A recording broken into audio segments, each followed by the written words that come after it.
Hi everyone, thanks for joining us today on HFR World. Today we discuss a new HFR special report on presidential politics and hedge fund performance.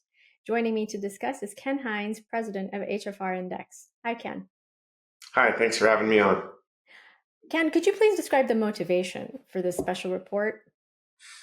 Heading into the US election, we started with the very exciting question. We have a very long history at HFR going all the way back to 1990, the inception for most of our indices. So we thought it would be interesting to just answer the question, historically speaking, have hedge funds done better under a Republican or a Democratic presidential administration? And so we started with a very simple question that can be answered just by comparing them. But what sort of came out was a lot more interesting than a single result that said Republicans this and Democrats this, but more of an analysis that we used to try to tease out the result and see how it changed when we applied different constraints or filters to the analysis. And we're going to talk through some of those today. That the biggest thing for us is that we want this to be an actionable report that investors, portfolio managers could look at and use to make allocations based on the insights that we see here in the report. So describe for us, before we dive in, the evolution of the hedge fund industry over the last 35 years. You can see it's been steady growth. We've had a couple of periods where there's two-term administrations, most of them as a matter of fact, and you can see here the growth going all the way back to 1990. It's been pretty steady. We saw a sharp decline in 2008 and 2020 in terms of total assets, and both of those happened in Republican administrations. But that's one of those variables that we can sort of tease out, and we're going to do that later on to talk about how it looks with that and how it could look without that. And so those are some of the assumptions that we varied to come up with the result. Obviously, you can see recently, going to the most recent administration, really from 2020 till now, really strong overall industry growth across the board. What interesting characteristics do you observe of hedge fund performance across presidential term years? The funny thing is, this is one of the most powerful and interesting conclusions, other than the headline number of if they did better under Republicans or Democrats, was what we're calling the year two effect.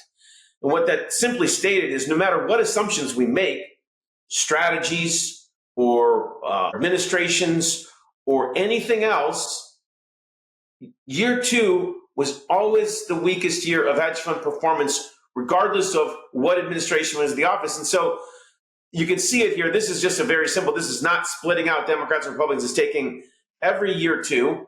And for this slide, we actually considered concurrent terms as if they were just restarting 1 through 4. But later on in the discussion, I'm going to show you a slide that actually shows this expanded out into 8-year terms.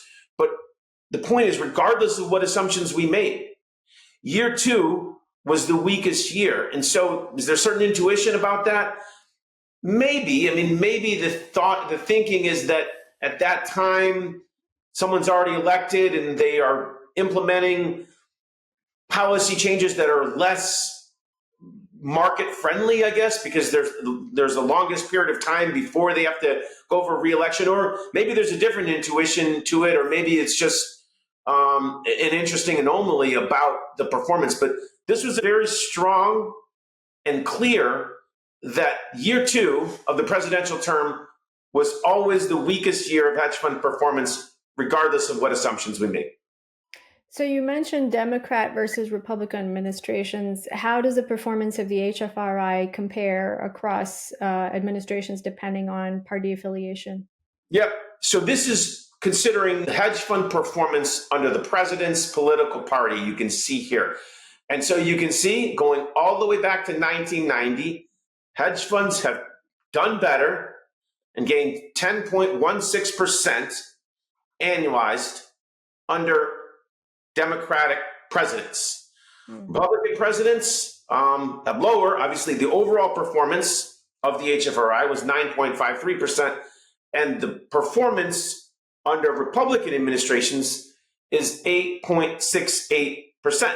And so you can see you have a stronger performance there. But this is not, obviously, this is not designed to be discouraging to one political party or the other, but it's designed to be informative. And so some of the assumptions that we made about this, which we're going to look at in a second, is if we do things like we take out events that are considered to be sort of non-political, like the financial crisis of 2008, we see how does that impact the results if we consider what the performance looks like with some of those things removed. But headline number, making no additional assumptions, this is what we see: comparison of hedge fund performance under Democratic versus Republican administration presidents.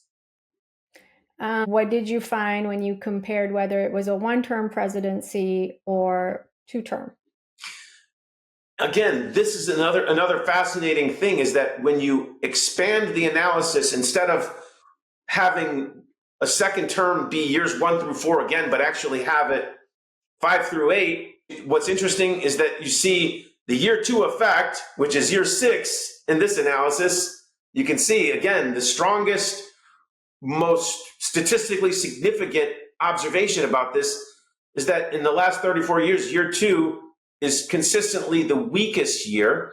And you can see years 1, 3, and 4. 1 is clearly the strongest, considering two-term presidents. 7 is very strong as well, but 1, obviously, in year 5 for two-term presidents is also strong. So really, I guess the outlook is, looking into 2025, we have a lot of reasons to be optimistic about hedge fund performance. Right. So I want to dig into that a bit. Do you think the results would be different if we compare party majority in the Congress, since that also impacts economic policy?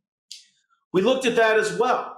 And again, you can download the full report. It's free to download off of our website.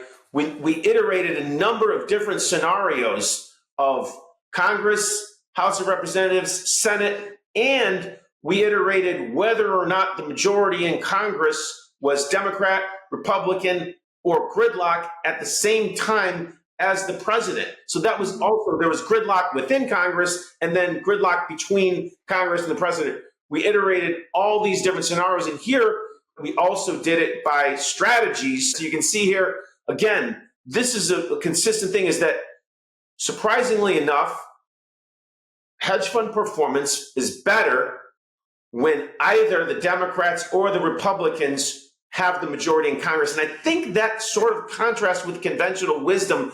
A lot of times you hear people say that overall, having a split executive and executive and legislative branch is better for markets, but that doesn't show up in the analysis that we did over the last 34 years. Clearly, the strongest is macro strategies when the Democrats have the majority in Congress, and then after that, equity and event-driven strategies when the Republicans have a majority in Congress.